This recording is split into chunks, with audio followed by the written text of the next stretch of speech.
Salam alaikum, bonjour, bonsoir, Asbgas Amgas, Ogdit Zirien Andamalan, et bien entendu Azul. Chronique en français de Jamal Bedi Sidéral. Titre d'aujourd'hui, Kamal Daoud entre l'écrit et l'écrit nuance.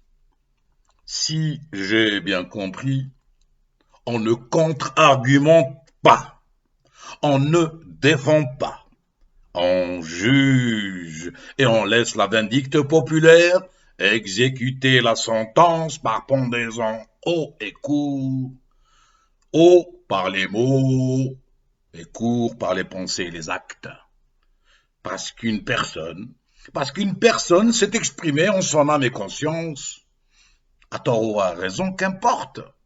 Ce qui importe, ce qui importe est que Kamal Daoud a fait un diagnostic, le sien, et qu'il n'engage que lui.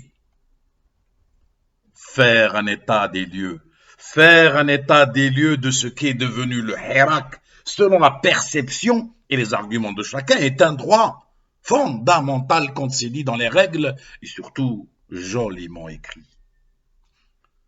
La volonté de faire taire ces voix qui s'expriment, même à contre-courant, est une atteinte à la liberté d'expression.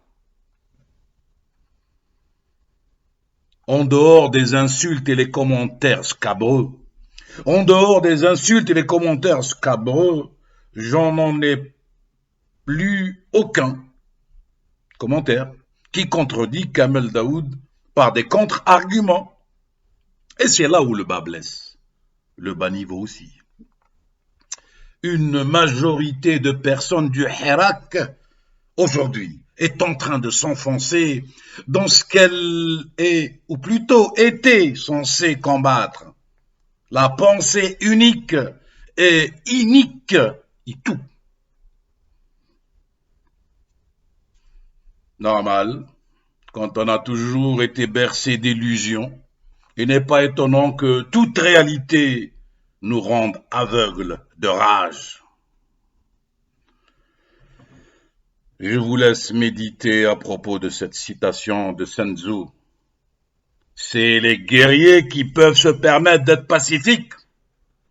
Les autres n'ont pas le choix.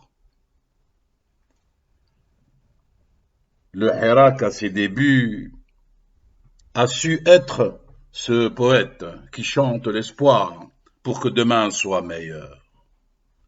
Oui, le poète a toujours raison. C'était quand Ferrat chantait Aragon, mais pas cette fois-ci. Pas cette fois-ci.